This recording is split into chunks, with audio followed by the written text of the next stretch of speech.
quelque chose de spécial pour toi.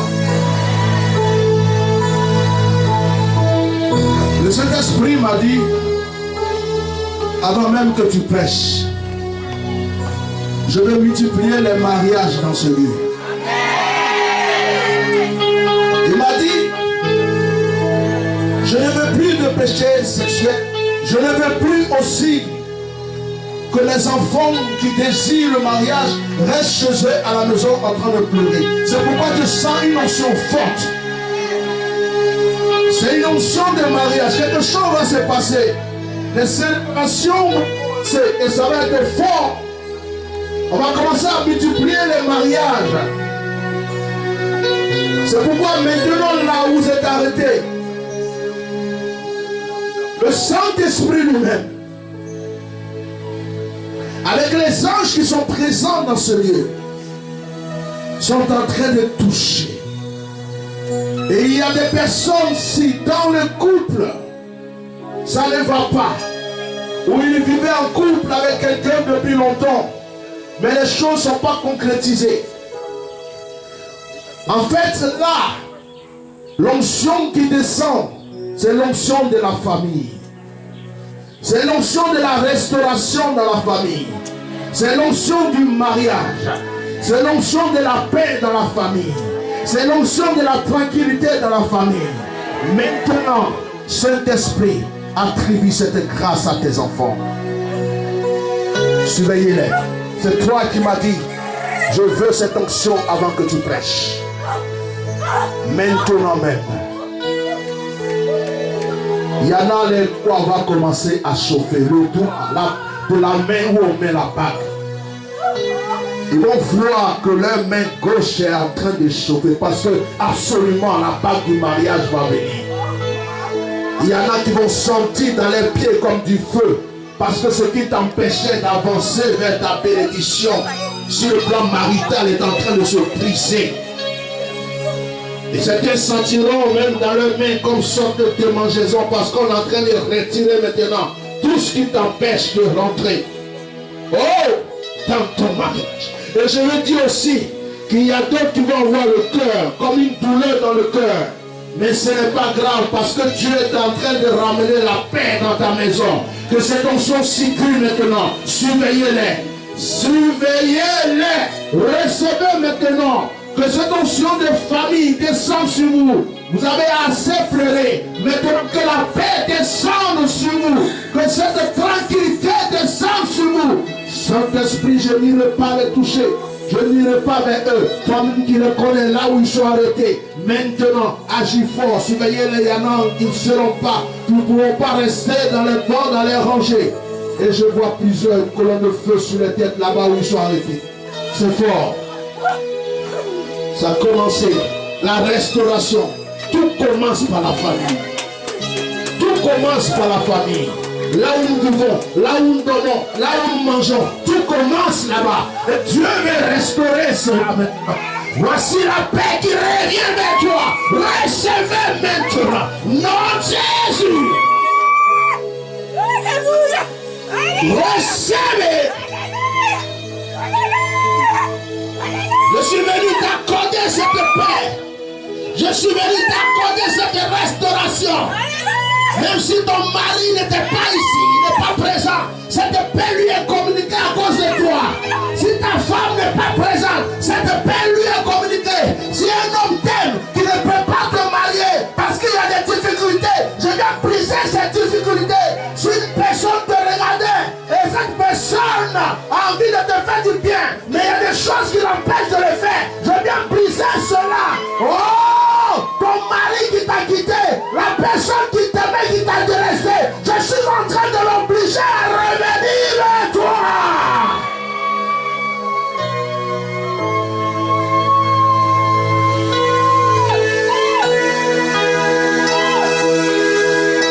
La paix, la restauration dans la famille, la construction des foyers, l'impudicité sort, le mariage prend la place. Tu dois être honoré, on doit te respecter à cause de ta femme, on doit te respecter à cause de mari, on doit te respecter à cause de la bénédiction des enfants que tu as. Maintenant, la paix revient chez toi. La paix s'abat sur ta vie. Tu es obligé, tu es condamné de recevoir cette paix. C'est une obligation. Je ne demande pas ta permission. C'est une obligation. Tu la reçois.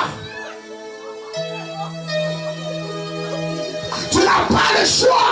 Tu reçois cette paix aujourd'hui.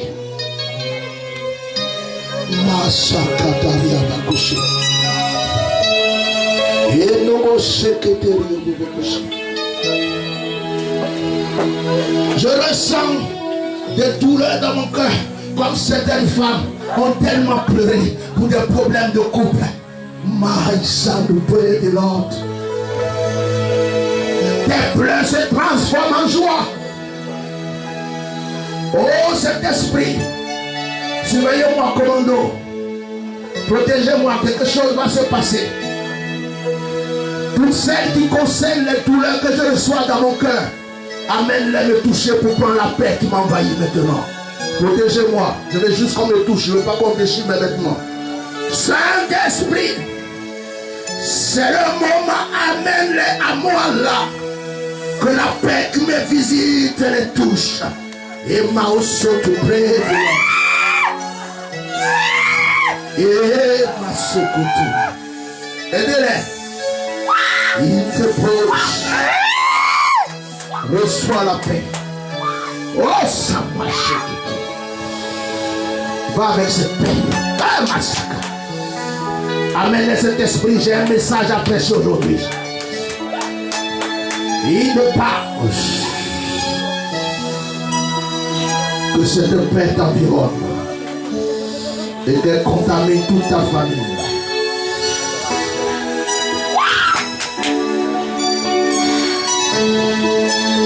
Oh, c'est normal, elle en avait besoin. Elle en avait besoin. Tiens. Attrapez-la.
Saint-Esprit, cette onction de mariage, cette onction de restauration, cette onction de paix, dans la maison, dans la famille.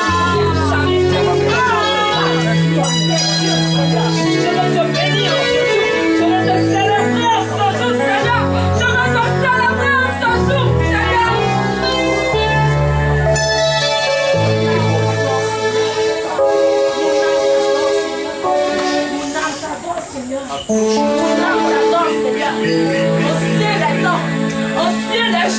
Mon âme t'adore ce jour. Mon âme t'adore, Seigneur. Mon âme t'adore. Levez vers le ciel.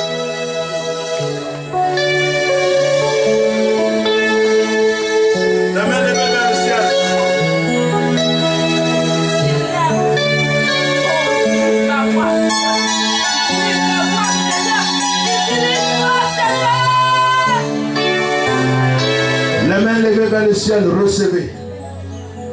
Je dépose entre votre main tous ceux qui sont célibataires, qui pleurent, qui prient à cause des moyens, à cause de la famille, à cause de certaines choses, ne peuvent pas rentrer dans leur famille. Je dépose maintenant la grâce entre vos mains. Je dépose la grâce dans les mains de tous ceux qui ont un trouble dans leur foyer. Je dépose la grâce dans la main de tous ceux qui sont en couple, mais qui n'arrivent pas à se marier à cause d'une circonstance quelconque. Je dépose la grâce entre les mains de toutes les personnes qui prient pour la paix dans leur foyer. Que maintenant cette restauration vous environne. À travers vos mains, qu'elle envahisse tout votre corps. Que tout change maintenant. Car tout commence par la maison. Quand on est en paix ce soir, on est en paix partout. Que la grâce vous environne. Au nom de... Parce que tu es né dans un quartier pauvre, tu dois vivre dans un quartier pauvre, tu dois grandir dans un quartier pauvre et mourir dans un quartier pauvre. Je suis venu te dire que tu peux être le voisin du président de la République. Je suis venu te dire que tu es né pour avoir l'excellence. Oh, je suis venu te faire comprendre que tu ne dois plus te contenter des choses misérables. Est-ce que quelqu'un est en train de m'écouter ce matin, ce soir? Est-ce que quelqu'un entend ce que je suis en train de dire? Écoute-moi. Si c'est à toi que je parle, si c'est toi qui m'écoutes, c'est que c'est à toi que Dieu voulait que je dise ceci. Et que c'est toi qui t'es concerné pour cette chose. Je suis venu t'apprendre que le Dieu qui m'envoie me charge de te dire que tu as droit à l'excellence. Est-ce que je suis en train de parler à quelqu'un? Écoutez-moi, si quelqu'un n'était pas concerné, le Seigneur n'allait pas permettre qu'il soit là aujourd'hui. Amen. Si quelqu'un n'était pas concerné, le Seigneur n'allait pas permettre qu'il soit là aujourd'hui. Oh, il faut que tu arrêtes de trembler quand tu ouvres ton portefeuille pour acheter quelque chose. Amen. Il faut que tu arrêtes de pleurer avant de te coucher parce que tu ne sais pas ce qui va se passer demain. Il faut que tu arrêtes de trembler à la fin du mois parce que tu te demandes comment tu vas faire. Je suis en train de te dire que ton propriétaire doit tellement voir la gloire, la richesse sur ta vie que chaque jour, il doit te supplier de ne pas quitter sa maison. Tu ne dois plus être parmi les gens qui courent après les autres, mais tu dois être parmi les gens après qui on court. L'excellence, la grandeur, l'élévation fait partie de toutes les bénédictions que Dieu a prévues pour toi. Je n'ai jamais vu dans la Bible où le Seigneur a dit: je vous aime, et parce que je vous aime, vous tomberez tous les jours et vous vous relèverez tous les jours.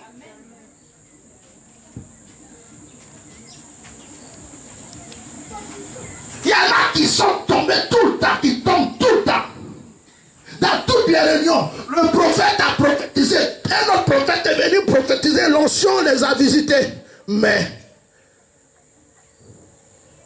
donc, ça ne fait pas partie de ce que Dieu a dit.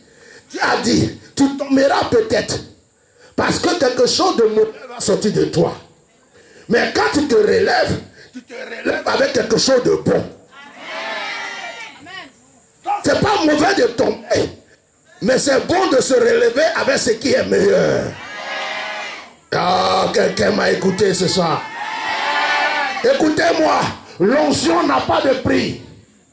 Si je dis à quelqu'un d'acheter l'onction qui est dans ma vie, tu ne pourras pas. Ça dit que même si tu as des milliards dans ton compte, ça ne peut pas acheter l'onction.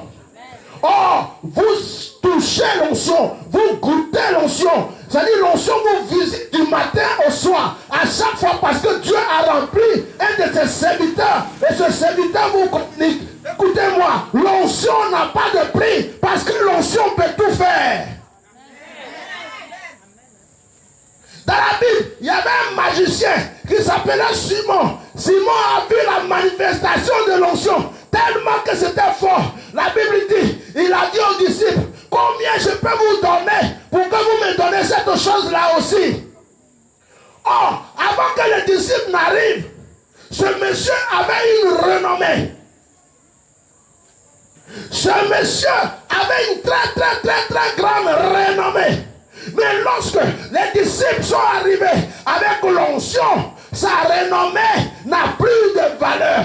Lui-même, il s'est mis dans le groupe des gens qui écoutaient les disciples et qui regardaient ce qu'ils faisaient, de sorte qu'il les a pris dans le secret pour leur dire: je vais vous donner l'or, je vais vous donner l'argent, je vais même vider mon compte, mais pardonnez, donnez-moi aussi de cette chose. Et maintenant, je suis en train de me poser la question. Pourquoi les enfants de Dieu et les hommes de Dieu qui ont l'onction authentique, qui ont l'onction véridique, qui ont l'onction originale, il n'y a pas de copie dedans, on n'a pas mélangé avec quelque chose, pourquoi ces personnes ne sont pas élevées de notre temps? Et c'est ceux qui vont chercher des copies, vendre leur âme, s'associer au diable, qui reçoivent la gloire et l'élévation. Simon a voulu acheter le Saint-Esprit. Mais aujourd'hui, il y en a qui sont dans le lieu où se trouve le Saint-Esprit, qui vont acheter d'autres choses.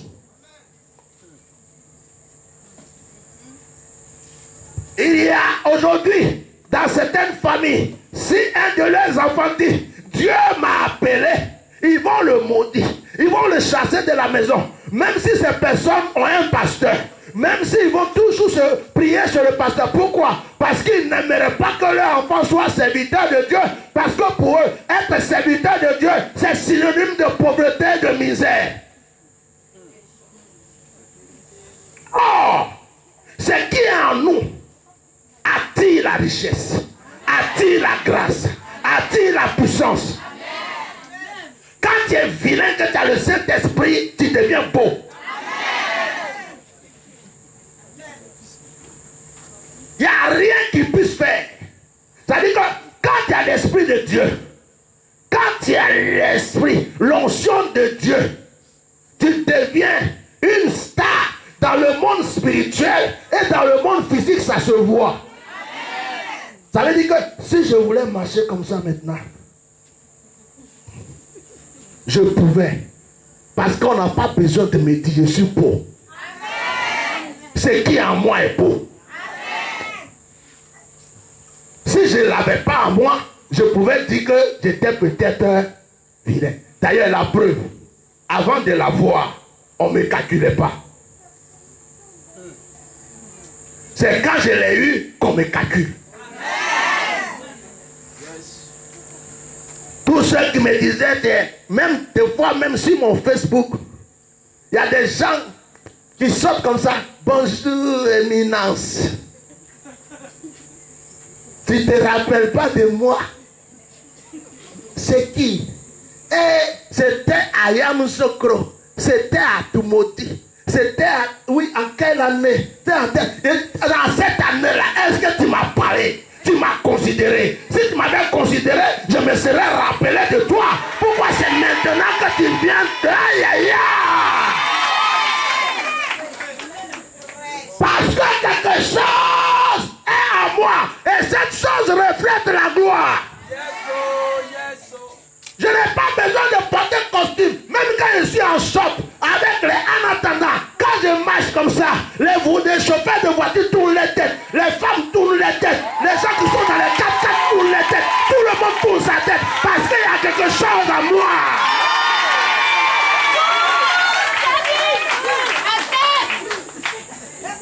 L'onction de Dieu, quand il arrive dans ta vie, c'est pour t'amener dans l'élévation.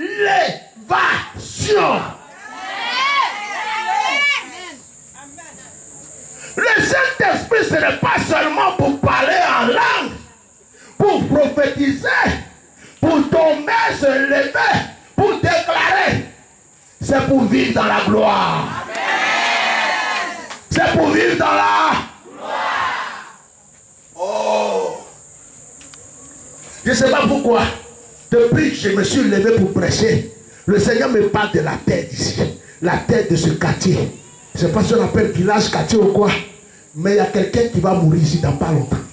Je ne sais pas. L'esprit n'arrête pas. Je prêche même, il me parle de ça. Et cette personne-là est âgée. Et cette personne est en général un sorcier. Et cette personne a combattu beaucoup l'œuvre de Dieu. Et cette personne est en train de voir une gloire surgir sur cette terre. Et cette personne a fait un combat. Un combat qui ne l'a pas arrangé. Parce que les anges sont descendus en force. Et ils l'ont fracassé. Cette personne va mourir dans pas longtemps. Je ne sais pas qui habite dans ce quartier. Mais ouvrez vos oreilles, ouvrez vos yeux. Quelque chose va se passer. Amen. Tu as l'esprit de Dieu. Et puis tu cherches à manger, tu n'as pas. C'est qu'il y a un problème. C'est qu'il y a un problème. C'est qu'il y a un problème. Est-ce que Dieu ment? Non. Quand il a créé le monde, la Bible déclare qu'il a d'abord créé le monde.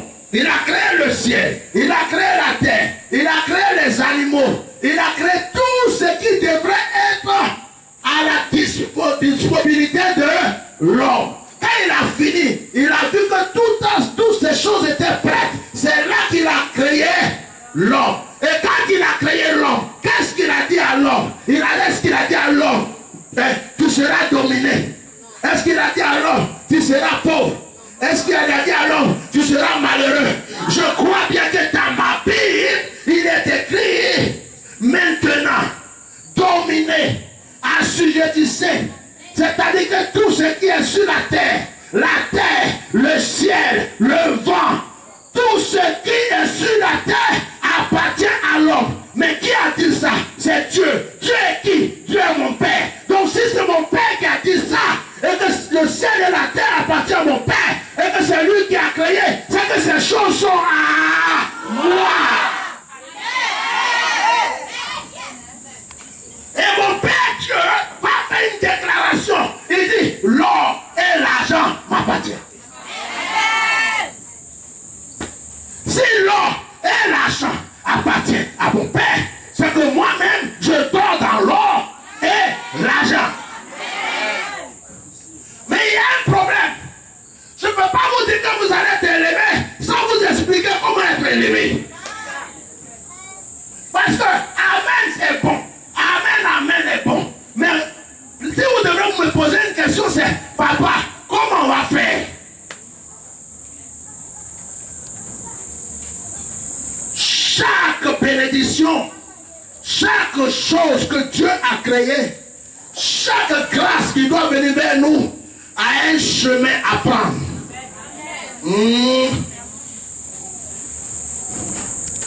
Si tu veux l'onction, la puissance de Dieu, il y a un chemin à prendre. Et le chemin de la consécration. Je n'ai pas dit le chemin du Ghana. La consécration.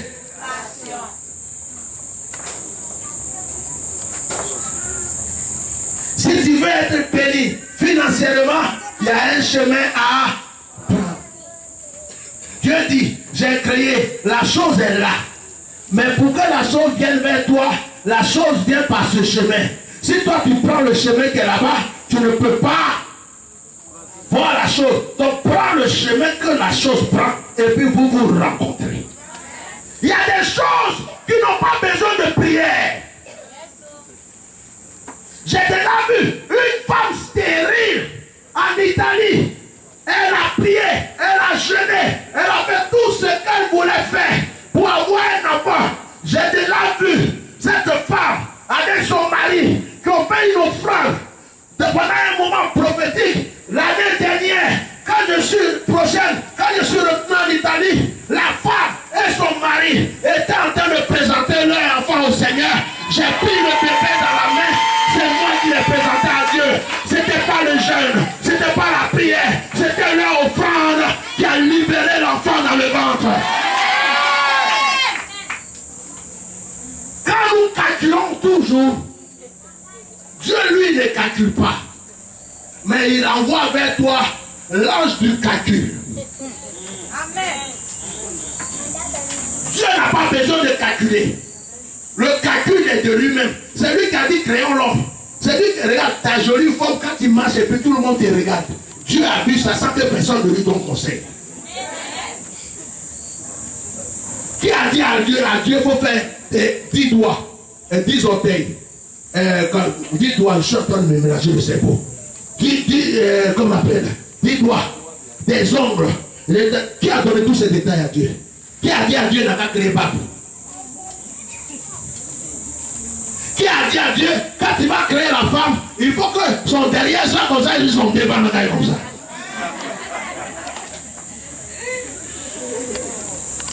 Qui a dit ça à Dieu? Donc il n'a pas besoin de faire calcul. Mais quand toi tu es en train de calculer, il a des anges à son service. Donc il dit, ange de calcul, va t'arrêter devant chez Béatrice.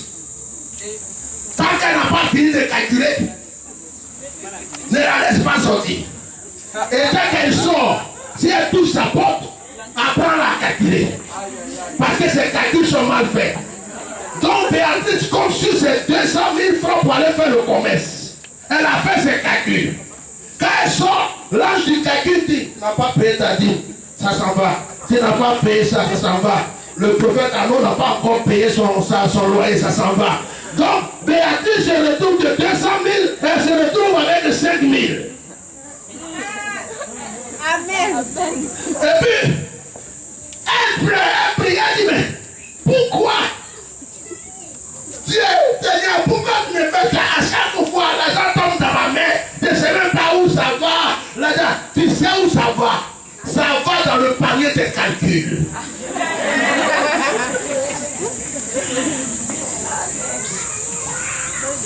Tu sais pourquoi ça va dans le panier des calculs? Parce que le jour où tu vas te ressaisir, Dieu va aussi recalculer tout ce qui était emmagasiné dans ce panier. Et il va le multiplier selon le nombre d'années de mois. Et il va te le redonner.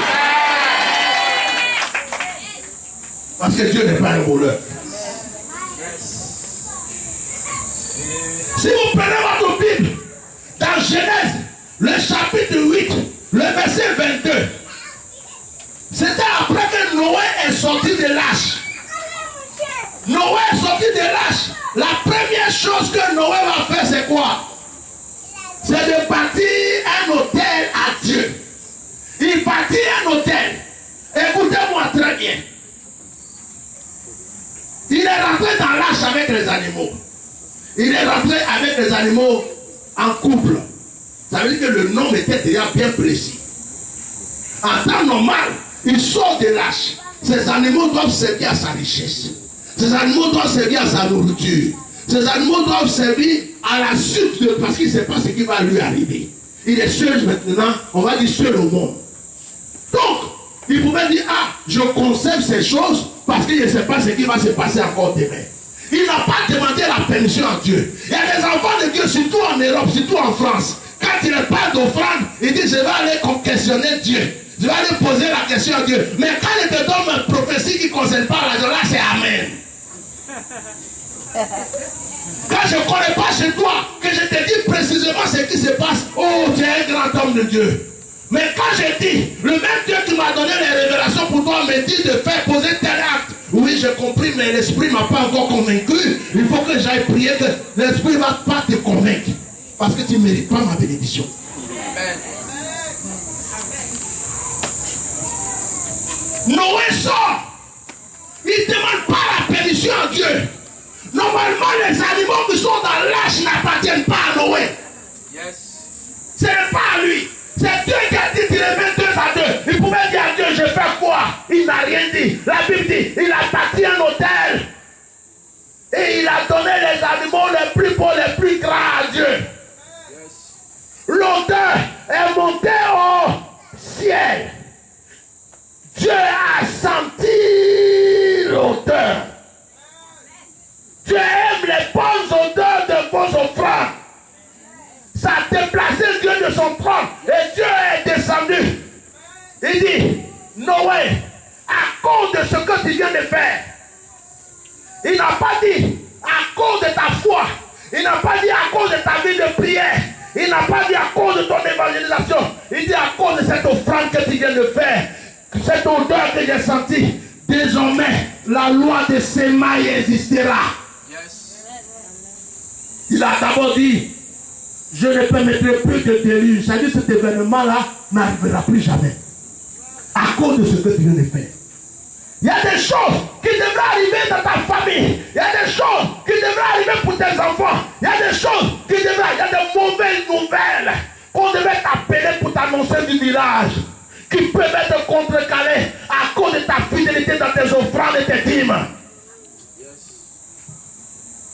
Parce que si tu ne le fais pas,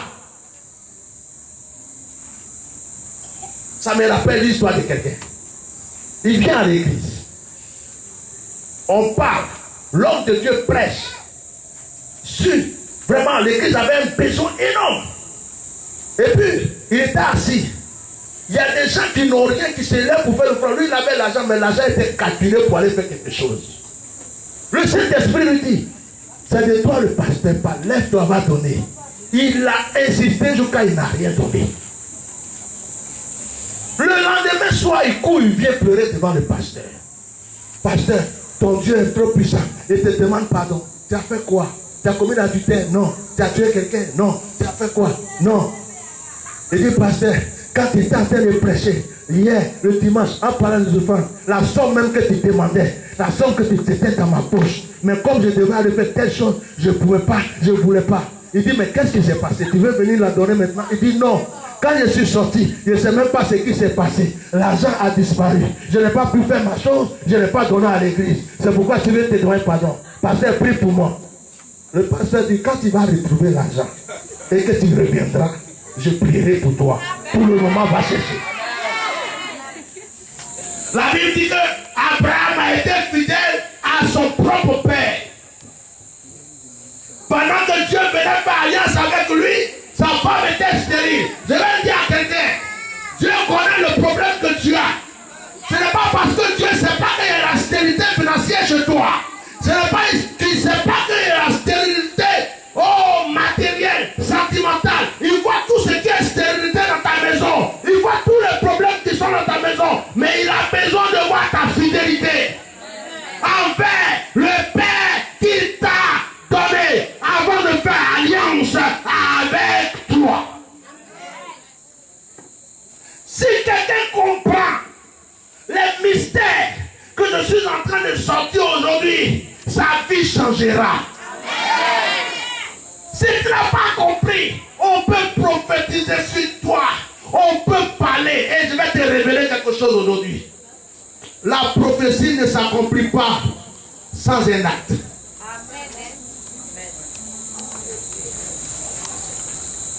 Je suis un prophète. Aujourd'hui, on m'appelle Bishop.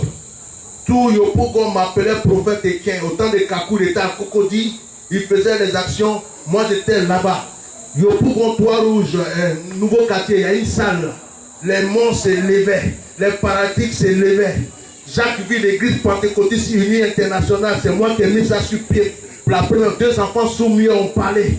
Ma me connaît. Gaïwa me connaît. Daloa me connaît, j'ai servi à l'intérieur dans beaucoup de villages. J'ai vu Dieu en action. Je sais de quoi je te parle. Je suis un prophète. Et je vais te dire, on peut prophétiser pendant 10 ans sur ta vie. Ça ne s'accomplira pas si tu ne provoques pas son accomplissement. Même le plus grand prophète du monde prophétisera sur toi. Tu peux.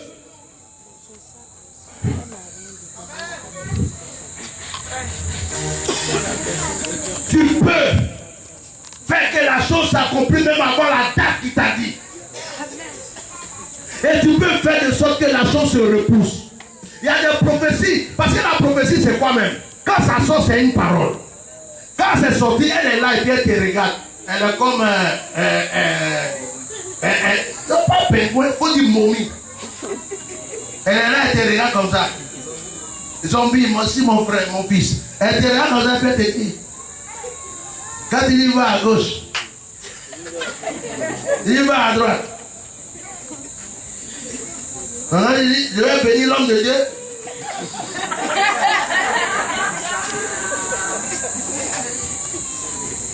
Alors il dit, j'ai caché mon argent. Elle regarde où il cache. La prophétie est là. Elle te suit. C'est pourquoi le Seigneur dit, cette parole s'accomplira. Même si elle tarde, elle s'accomplira. Ce n'est pas parce que ce n'est pas sorti. C'est sorti. Elle peut s'accomplir tout de suite. Elle peut tarder, mais elle peut s'enfuir. Amen. C'est pas parce qu'elle est momie qu'elle ne peut pas se réveiller. Je vais t'expliquer deux mystères. Quand elle est sortie, elle te suit, elle regarde tout. Quand tu viens, que tu bénis le cœur de ton père, elle n'est plus momie, elle devient vivante. Comme ça, dans tous les sens, elle s'accroche à toi.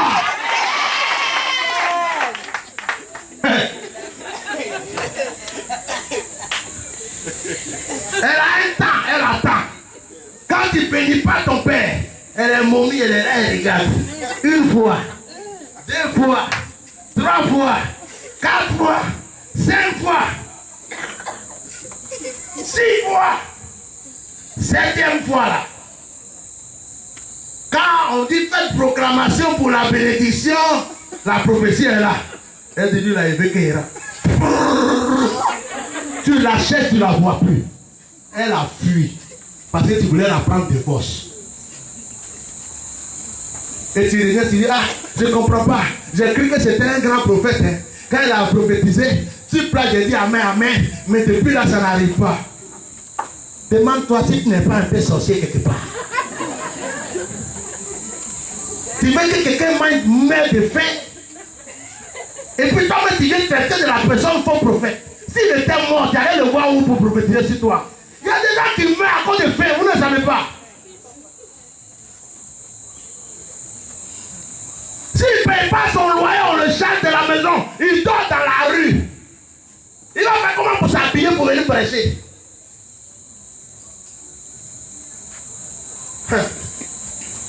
Dis à quelqu'un, grand-père vient parler. Aujourd'hui, je vais vous parler. Amen. Il n'y a pas d'église plus grande qu'une autre. Il n'y a pas d'église plus... Écoutez, toutes les églises, vous voyez, grandes, Baptiste Vraie Mission, je cite ton nom parce que c'est l'une des églises que j'ai vu le début. Et vous voyez toutes ces églises qui grandissent. Ce n'est pas parce qu'ils ont plus d'onction. Hein. Ce n'est pas parce qu'ils ont plus de force ou de quoi. C'est parce qu'ils ont eu des gens qui ont compris le secret de la bénédiction. Quelqu'un vient, il est pauvre. Il est fidèle, il devient riche. Une autre personne vient et puis ces riches continuent. Ça continue, ça continue, ça continue, ça continue. Je dis, vous n'avez pas marre de vous asseoir dans poto, rien, ma jolie chaussure. Hey,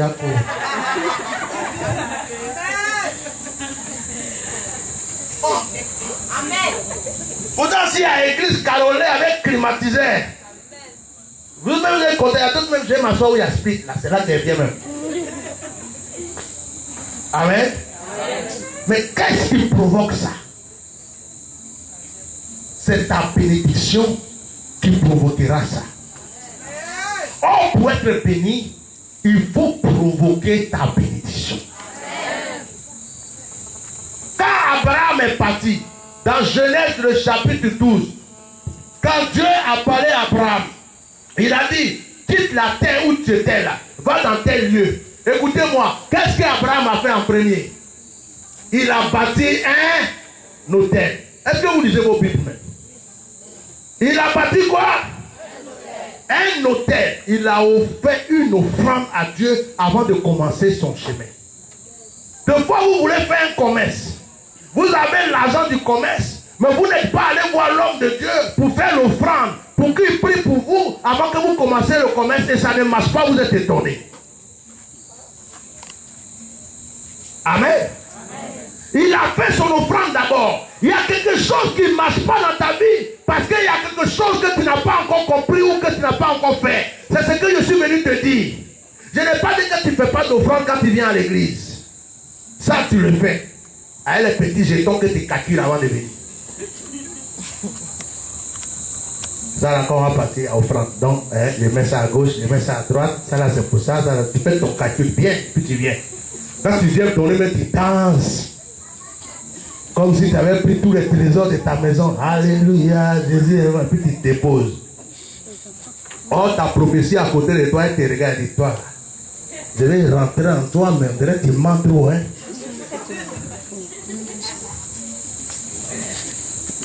Ton mariage à côté, mariage a dit non. Tu n'es pas encore marié, tu mens comme ça. Quand tu vas te marier, tu as fait quoi? Donc moi, je ne suis pas avec toi. Et puis l'onction du mariage s'enfuit. Je dis, mais depuis ça, je cherche femme, je n'ai pas. Je cherche garçon, je n'ai pas. Quelqu'un m'écoute? Amen. Abraham a fait quoi?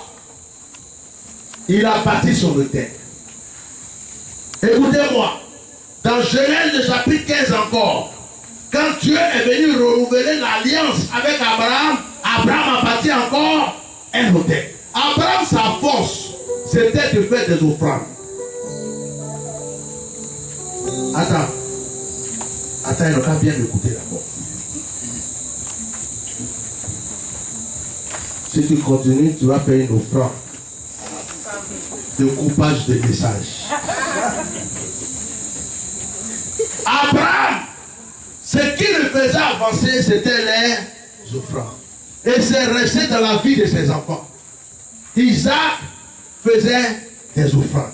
Jacob faisait des offrandes. Joseph savait ce que c'était de faire des offrandes. Aujourd'hui, les Juifs ont dit que c'est un peuple riche, c'est parce qu'ils font des offrandes. Je suis déjà allé dans des magasins juifs à Paris. Ils ont des boîtes comme ça. Des boîtes, il y a un trou dedans. Quand des gens arrivent, font des achats, il y a des gens qui mettent de l'argent dedans. Je dis, mais ça sert à quoi? Ils disent, ça c'est pour Jérusalem. On envoie ça chaque année à une certaine période à Jérusalem pour le temple de Dieu. Comment Dieu ne peut pas les bénir? Quelqu'un m'écoute ce soir? Est-ce que quelqu'un est en train de m'écouter? Je vais terminer avec un mystère. Dans 1 Samuel, le chapitre 15, si vous lisez, vous allez voir que Dieu avait choisi Saül comme roi. Mais Dieu va se séparer de Saül. Parce que le Seigneur lui a dit d'aller se combattre contre Amalek. Mais Dieu lui a dit, si tu vas, tu tues tout le monde. Tu tues tout le monde. Les bœufs, les moutons, même le roi, tu le tues. Regardez ce qu'il a fait. Quand Saül est parti, il a tué tous les animaux qui étaient maigres. Et puis il a pris le roi comme son prisonnier. Or, ce n'est pas ce que Dieu lui a dit. D'après vous, pourquoi il a pris le roi comme son prisonnier? Imaginez avec une mentalité de politicien. S'il a pris le roi comme prisonnier, c'est parce qu'il voulait faire une sorte d'alliance, discuter avec lui pour voir s'il n'y a pas de trésors que le roi peut lui donner. Or, Dieu ne voulait pas de ce genre d'alliance ou de contact. Dieu dit, tue-le, c'est tout. Et puis, deuxième des choses, il garde, il tue les animaux maigres et il garde les animaux gras. Pourquoi? Parce que les animaux gras l'arrangeaient. Il allait mettre dans son troupeau. Beaucoup d'enfants de Dieu donnent des animaux maigres à Dieu et conservent pour eux les animaux gras. Ils donnent des offrandes maigres et ils gardent tout ce qui les arrange. Dieu les regarde, Dieu dit non. Vous me comprenez? Le Seigneur donc envoie Samuel. Et à partir de ce jour, Saül et Dieu, il y a eu une séparation. Il a perdu sa royauté. Quand on parle de Salomon, à quel moment est-ce que Dieu est venu se révéler à Salomon? C'est après avoir construit le temple et après avoir offert 1000 holocaustes à Dieu. Et puis les bœufs qu'il a offerts à Dieu n'étaient pas des bœufs morts. C'était des bœufs vivants. Qui a déjà entendu bœuf faire Qui a déjà vu un troupeau de bœufs? Tout le monde, non? Alors, imaginez, on entend dans la ville, bon, 1000 bœufs. Et puis quelqu'un dit, mais il y a quoi? Qu'est-ce qui se passe? On dit, c'est Salomon, il s'en a fait offrande. On reconnaissait Salomon par rapport au bruit que faisaient ses offrandes. Ces offrandes faisaient tellement de bruit que ça dérangeait Dieu. Dieu descend et dit, demande-moi ce que tu veux. Il y a eu trop de bruit, ça tremblait tout. Puis quand ça m'a réveillé, j'étais en train de faire la sieste. Dieu fait la sieste. Ça n'est pas même sur YouTube, on va m'attaquer. Maintenant on attaque les gens pour rien. Si je veux décortiquer ce mystère, tu ne peux pas mettre sur YouTube. Dieu fait la sieste. Au moins il ne te répond pas, il est en train de se reposer.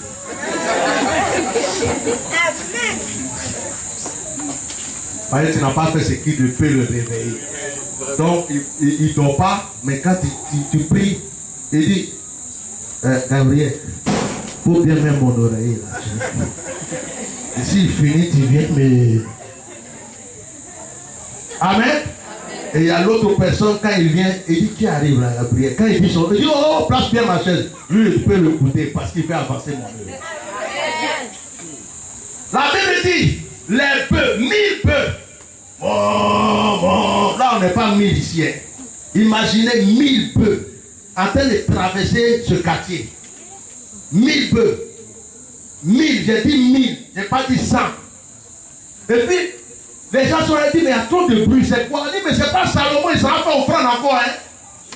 Que ton offrande dérange le ciel. Yes. Que ton offrande dérange la terre. Amen. Que ton offrande dérange les démons. Amen. Que ton offrande dérange les mystiques. Amen. Est-ce que vous savez pourquoi les mystiques sont plus élevés que vous? Parce qu'ils ont fait concurrence d'offrande avec vous, ils ont gagné.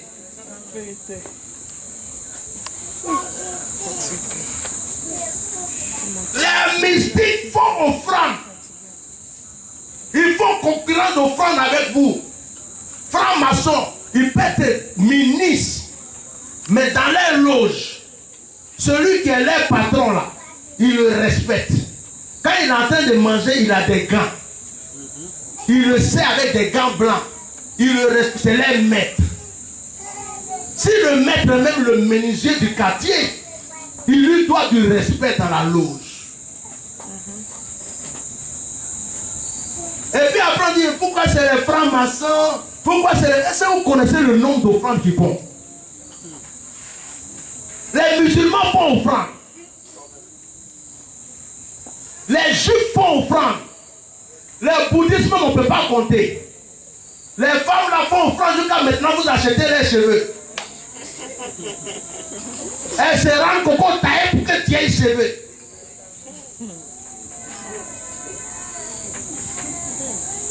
Tu portes les cheveux de quelqu'un qui a fait offrande, toi tu ne fais pas offrande. Comment tu vas te bénir? Cheveux là, crie sur ta tête, fais offrande, fais offrande, fais offrande, fais offrande. Je ne fais pas, fais offrande, je ne fais pas. Et il y a une confusion dans ta tête, parce qu'il y a quelque chose qui crie sur ta tête, mais tu ne l'écoutes pas. Le dernier mystère, c'est David. La Bible dit que l'âge de Dieu était chez tes ennemis. Après, ça a été dans la maison de quelqu'un. Et alors, qu'est-ce qui se passe? David va aller chercher l'âge de Dieu. Ça se trouve dans 2 Samuel, le chapitre 6. Marquez ça pour lire après. La Bible dit qu'il est parti prendre l'âge de Dieu. Pendant qu'il est parti chercher l'âge de Dieu, ils étaient en train de venir, ça dansait, ça faisait la fête. Remarquez bien, lisez bien votre Bible. La Bible dit, il a pris l'âge de Dieu. Ils ont mis ça un peu bien gras. Un peu bien gras, ils ont mis l'âge de Dieu. Et puis ils dansaient. En venant, l'âge s'est penché comme ça. Isa a fait quoi? Il a touché l'âge, il est mort. Il y a des prédicateurs maudits qui prêchent que c'est parce qu'ils vivaient dans le péché. Est-ce qu'ils connaissaient sa vie? Avant d'aller même diriger l'âge, il savait qu'il fallait se sanctifier. Il s'est sanctifié. Vous savez pourquoi il est mort? Je vais vous le révéler aujourd'hui. Il a pris la place du peu.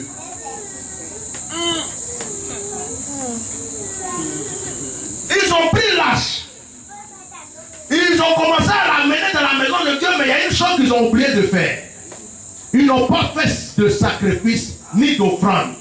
Et puis ils vont provoquer Dieu. Ils vont mettre l'âge sur un peu. Or, ce peu devrait en général être sacrifié. Donc Dieu, pour les avoir, va faire quoi? À un certain moment, il va bousculer un peu l'âge, mais l'âge n'allait pas tomber. Yes. Et comme Isaïe est à côté, il a touché. Il a pris la place du peu. Dieu dit, comme vous ne voulez pas me donner un peu, c'est l'homme que je vais prendre maintenant. Il y a des choses précieuses qui disparaissent chez toi. Il y a des choses qui doivent t'arriver qui n'arrivent pas parce que tu n'as pas compris que tu devrais donner ce qui est précieux à Dieu. Écoutez-moi. Quand Isa a touché l'âge, qu'est-ce qui s'est passé? Est-ce que la Bible dit que quelqu'un est venu relever l'âge? Est-ce que la Bible a dit que quelqu'un a relevé l'âge? Donc quelque chose qui devrait tomber, pourquoi il n'a pas continué de tomber? Il s'est replacé tout seul. Il dit, j'ai eu mon candidat d'offrande, c'est fini, l'histoire est réglée. David a peur, il prend l'âge pour aller mettre chez un pauvre monsieur. Il arrive chez lui, le monsieur devient prospère. Il croit qu'il va mourir comme, oh, c'est pas lui qui n'a rien fait. Lui-même, il priait d'intercéder, il jeûnait depuis longtemps, que l'âge vienne chez lui-même. Il a commencé à être prospère. Et la Bible dit que David a vu ça, il va aller reprendre l'âge. C'est là que le mystère sort. Yes. La Bible dit que David est intelligent. Hein? La première fois, il n'a pas fait offrande. Mais la deuxième fois, il disait bien. La Bible dit qu'ils ont mis là sur un peu, ils ont fait la même chose. Mais la Bible dit, au premier pas, deuxième pas, troisième pas, quatrième pas, au sixième pas des sacrificateurs, il a arrêté. Il dit arrêtez. On ne peut pas continuer. Faisons des sacrifices. Lisez votre Bible. Il a arrêté au sixième pas. Et là, ils ont fait des offrandes de peu de sacrifices. Et cette fois-ci, l'âge est rentré dans la maison de Dieu. Au sixième pas. Oh, l'homme a été créé le sixième jour. Le chiffre 6 est le chiffre de l'homme. Je vais dire à quelqu'un, ta personnalité changera quand tu t'arrêteras de la même manière que ta vie d'arrêter le cortège pour changer ta mentalité. Ouh. Si tu as saisi le mystère qui est dans ce message, ta vie changera. Il y a beaucoup de personnes ici qui ne payent pas le dîme.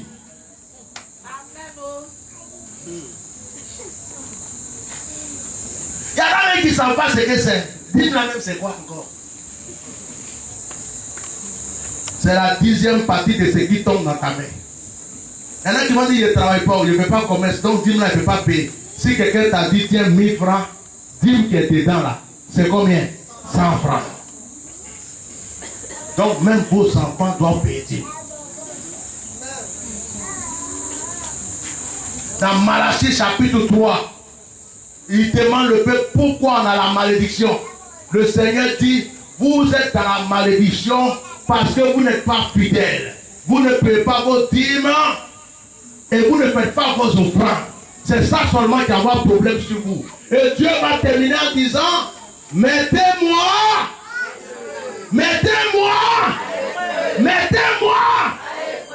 Je voudrais que quelqu'un me montre un seul verset, un autre verset qui est dans la Bible où Dieu a dit mettez-moi à l'épreuve. Il n'y en a pas. Aide-moi à lever ma veste. Vous voyez un bishop comme ça, il vient de la France, il paye au franc un billet d'avion, il vient transpirer, et puis vous laissez son enfant mourir de faim ici derrière lui. Je ne sais pas si je me fais comprendre. Amen. Il y a des hommes de Dieu qui n'aiment pas leur peuple. Vous connaissez, non? Il y a des hommes de Dieu qui n'aiment pas les fidèles. Ils n'aiment pas leur peuple. Il y a des faux hommes de Dieu. Mais j'aimerais que quelqu'un regarde cet homme là-bas et me dise qu'il ne les aime pas. Il y en a même pour les voir protocolat. Pendant 6 mois, 7 mois, 40 mois, allez-y me chercher un bishop de la Côte d'Ivoire qui va vouloir traverser tout Port-au-Prince pour venir prêcher ici. Parce que pour lui, on dirait que tu ne mérites pas son onction. Parce que tu n'as pas ça. Parce que tu n'es pas ça. Il y a même d'autres, même pour aller prêcher dans ton église, te demandent il y a combien de membres.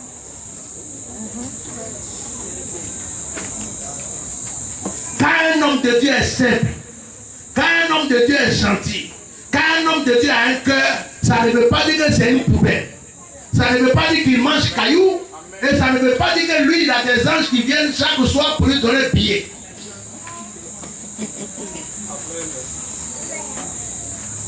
Amen. Amen. Amen. Il y a même des gens qui sont à l'église, qui sont capables, quand on demande de faire des actions de grâce, qui se lèvent, qui font des promesses. Je vais donner ça. Et qui ne le font jamais, mais ils dorment tranquilles. Dors seulement. Là, te surprends dans ton lit. Il y a d'autres même, quand ils ne supportent plus, ils fuient l'église.